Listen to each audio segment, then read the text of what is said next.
జై శ్రీరామ్. అందరికీ నమస్కారం. వెల్కమ్ టు న్యూస్ అఖండ. నేను మీ కస్తూరి శ్రీధర్. ఏందో ఈ అవమానం ఎట తట్టుకోవాలో ఏందో అర్థమే కావడం లేదా. ఎంతమంది ఎన్ని కాయలు బయలిపోయినాయో, మళ్ళా కాయలు అంటే ఏమనుకుంటారు, ఏమో గుండెకాయలే ఎన్ని బయలిపోతాయో ఏం అర్థం కావడం లే. ఈ అవమానం ఎట్ట భరించాలో. సరే ఏంది స్వామి ఇన్ని కష్టాలు ఏంది వీళ్ళకో. సరే ఎవరి గురించి అనుకుంటున్నారో చెప్తా. రాహుల్ గాంధీ కాంగ్రెస్ పార్టీ యువరాజు. అంతేకాకుండా 54 సంవత్సరాల యువ నేత కూడా. ఊరికేనే మళ్ళీ మీరేమని అనుకుంటారేమో, ఏంది ఈ మనిషి మాట్లాడితే 54 ఏళ్ళ యువనేత 54 ఏళ్ళ యువనేత అంటారని చెప్పి అంటారేమని. నేను ఒకనే అంటున్నానా, ఎన్ని మీడియా ఛానల్లో డబ్బులు ఇచ్చి మరీ డబ్బు కొట్టించుకోవడంలే యువనేత యువనేత యువనేత అని. 54 ఏళ్ళ వాళ్ళు ఆయన యువనేత అంటే వాళ్ళు అనగా తప్పులేదు, నేనంటే తప్పు వచ్చిందా? అందుకది నేను అంటాను యువనేతలే. మళ్ళీ మీరు ఫీల్ అవ్వకండి. వాళ్ళు అంటారని చెప్పి నేను ఇంకా ఆయన ఏదో అట్ట ఊరికి అట్ట పోనీలే పాపం అన్నట్టు, ఎట్టంగా పెళ్లి పటాకులు ఏం కాల అట్టన్నా తుర్తి పడినేలే అన్నట్టు ఊరికి అట్ట తమాసుకో అట్ట చెప్తున్నాలే. ఇంకా ఈ మధ్య జరిగిన ఈ పార్లమెంట్ ఎలక్షన్స్లో కాంగ్రెస్ పార్టీ 99 స్థానాలను సంపాదించడంతో ఇన్నిటికీ 543కు వీళ్ళేదో 100 గత 99 వచ్చినట్టు వీళ్ళ కథ మామూలుగా లేదు. ఇక రాహుల్ గాంధీ ప్రధాన పక్ష నేత హోదాను కూడా సంపాదించినాడు. ఇంకా అప్పటి నుంచి రాహుల్ గాంధీ 240 స్థానాలు సంపాదించినటువంటి భారతీయ జనతా పార్టీ కన్నా తామే అధిక స్థానాలను సంపాదించుకున్నట్టు ఇంకా ఆ ఫోజులు అయితే ఇంకా మామూలుగా లేవు. నెక్స్ట్ లెవెల్లో ఇంకా ఆ ఫోజులు, ఆయన బిల్డప్లు, ఆయన కథ.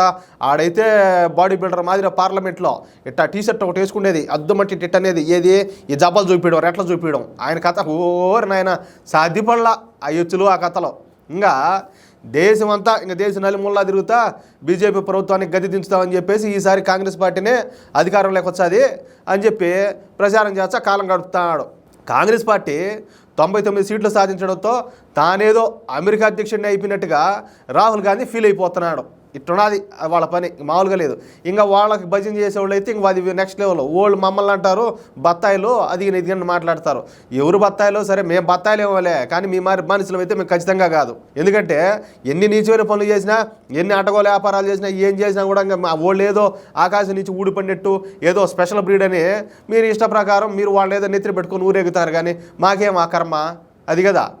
ఇక అసలు విషయానికి వద్దాం. ముఖేష్ అంబానీ దేశంలో ఈ పేరు తెలియని వాళ్ళు అయితే ఉండరు చాలా వరకు. అయితే ఆశ్చర్యం కూడా లేదు దాంట్లో. ఈ రిలయన్స్ సంస్థల అధినేత ఈ ముఖేష్ అంబానీ. అయితే నిన్న ముఖేష్ అంబానీ కుమారుడైనటువంటి అనంత్ అంబానీ పెళ్ళి ఘనంగా జరిగిన విషయం మనకందరికీ కూడా తెలుసు. అయితే ఈ అనంత్ అంబానీ పెళ్లికి దేశంలోని ప్రముఖ రాజకీయ నాయకులందరినీ కూడా ముఖేష్ అంబానీ ఆహ్వానించినాడు.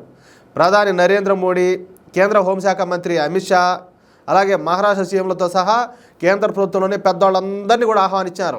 అయితే ఈ వివాహానికి ప్రధాని నరేంద్ర మోడీ గారు కూడా హాజరైనారు. మనం అందరం చూసినాం. అది చివరికి ఏంటంటే కాంగ్రెస్ కూటమిలో, అంటే ఇండి కూటమి రాదు కదా వాళ్ళదే, ఆ కూటమిలో ఉండే తోక పార్టీలు ఏవైతే ఉంటాయో ప్రముఖ నాయకులైనటువంటి మమతా బెనర్జీ, ఎవరు పశ్చిమ బెంగాల్ రాక్షసి ఆమె, అలాగే అఖిలేష్ యాదవ్ ఉత్తరప్రదేశ్, తేజస్వి యాదవ్ ఆయన బీహార్, వీళ్ళని కూడా ఈ పెళ్లికి ముఖేష్ అంబానీ అయితే ఆహ్వానించినారు. కానీ ప్రధాన ప్రతిపక్ష నాయకుడైనటువంటి మా 54 ఏళ్ల సింహం, మామూలుగా కాదు, కాంగ్రెస్ పార్టీ అప్రకటిత అధ్యక్షుడు రాహుల్ గాంధీని మాత్రం ఈ పెళ్లికి ఆహ్వానించలా. ఏమినైనా ఎందుకని ఆ మాదిరా ఈ అవమానాన్ని వాళ్ళు ఎట్ట భరించాలా? ఏంది ఘోరం, ఏంది అన్యాయం?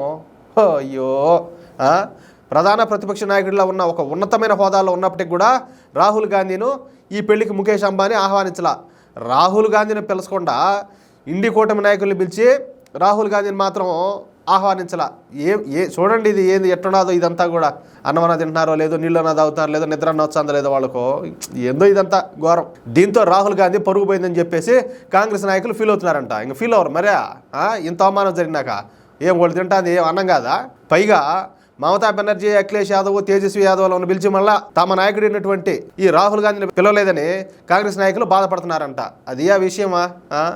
ఏందోలే, ఈ అవమానాన్ని ఎట్ట భరించారో ఏందో అర్థం కావడంలే. అంటే ఆయన కోపం రాదే, ఎప్పుడు చూసినా కూడా అంబానీ ఆదాని అంబానీ ఆదాని అంట ఏదో ఒకటి మాట్లాడుతూనే ఉంటారు. ఇంక వాళ్ళ కోపం రాదా? వీళ్ళ గవర్నమెంట్ ఉన్నప్పుడు, వీళ్ళ గవర్నమెంట్ ఉండే రాష్ట్రాల్లో ఏం ఆదాని వాళ్ళతోనో అంబానీ వాళ్ళతోనో ఏం వాళ్ళు ఎంఈఓలు ఏం చేసుకోవాలా, ఏం కాంట్రాక్టులు చేసుకోవాలా, ఏం ఒప్పందాలు చేసుకోవాలా, ఏం కలిసి పనిచేయడంలే? ఏందో కావాలని ఈ భారతీయ జనతా పార్టీని నరేంద్ర మోడీని బదనాం చేయాలని చెప్పేది ఇష్ట ప్రకారం మాట్లాడేది. అంటే ఈ దేశంలో వ్యాపారస్తులు ఏమి టటోళ్ళు ఉండకూడదు, ఇంకేం అడగతింటారా? ఇప్పుడు ఇదే ఆదాని కావచ్చు, అంబానీలు కావచ్చు, వాళ్ళ ద్వారా ఎన్ని లక్షల మంది ఉపాధి దొరుకుతుంది, ఎంత ఇన్కమ్ జనరేట్ అవుతుంది ఈ దేశంలో, వాళ్ళు ఎంత సంపాదిస్తూ ఉన్నారు. వీళ్ళు దేశ విదేశాల్లో కూడా వ్యాపారాలు చేస్తున్నారు. వ్యాపారాలు చేస్తే ఆ డబ్బు సంపాదించారు. ట్యాక్స్ ఎవరికి కడతారో, భారతదేశానికి కడతారా లేకపోతే ఇంకా ఆ దేశాలకు కడతారా? ఇవన్నీలే ఎంతసేపటికి ఈ దేశంలో ఉండే వాళ్ళంతా అడక తినిపోవాలా, ఈ దేశం సర్వనాశనం అయిపోవాలా, దానికోసం వీళ్ళు ఒకడైతే ఏదో ఒకటి అంటానే ఉండాలా. ఏం బతుకులు రా స్వామి, ఎంతసేపటికి వీళ్ళు బతకడమే, వీళ్ళు దోపిడీ చేయడమే, అది కదా కథ. పక్కన వాళ్ళు ఏదన్నా వాళ్ళు ఏదో బాగుంటారు, వాళ్ళు బాగుంటే వాళ్ళు 10 మందికి ఉద్యోగాలు ఇస్తారు, దేశంలో ఏంటంటే సంపద సృష్టి జరుగుతుంది. ఇవన్నీ ఏంలే, ఏ మనసులో పోండి. ఈ వీడియోపై ఖచ్చితంగా మీ అమూల్యమైన అభిప్రాయాలను కామెంట్ రూపంలో తెలియజేయాలని చెప్పి కోరుకుంటూ, అలాగే ఈ వీడియో నచ్చితే దయచేసి మన వీడియోని లైక్ చేయడంతో పాటు వీలైనంత మందికి మన వీడియోని షేర్ చేయాలని ప్రతి ఒక్కరిని కూడా కోరుకుంటా ఉన్నా. ఎవరైనా కూడా ఈ వీడియో చూసేవాళ్ళు మన ఛానల్ సబ్స్క్రైబ్ చేసుకోకపోతే దయచేసి మన ఛానల్ సబ్స్క్రైబ్ చేసుకోండి. చాలామంది సబ్స్క్రైబ్ చేయకుండానే వీడియోని చూస్తూ ఉన్నారు. మీరు సబ్స్క్రైబ్ చేసుకోవడం వల్ల, అలాగే ఈ నోటిఫికేషన్కి సంబంధించిన బెల్ ఐకాన్ సింబల్ని మీరు ఆన్లో పెట్టుకోవడం వల్ల ప్రతి ఒక్క నోటిఫికేషన్, అంటే మేము ఏ వీడియో చేసినా కూడా ప్రతిదీ మీకు నోటిఫికేషన్ వస్తుంది. ప్రతి వీడియో కూడా మీరు చూడగలుగుతారు. చాలామంది అయితే చూడడంలే, అంటే సబ్స్క్రైబ్ చేసుకున్న వాళ్ళు కూడా చాలామంది చూడడం లేదు. దానికి కారణం మేబీ ఈ నోటిఫికేషన్ ఆన్లో లేకపోవడం కూడా కావచ్చు. దయచేసి ప్రతి ఒక్కరు కూడా నోటిఫికేషన్ ఆన్లో పెట్టుకోండి. జై శ్రీరామ్.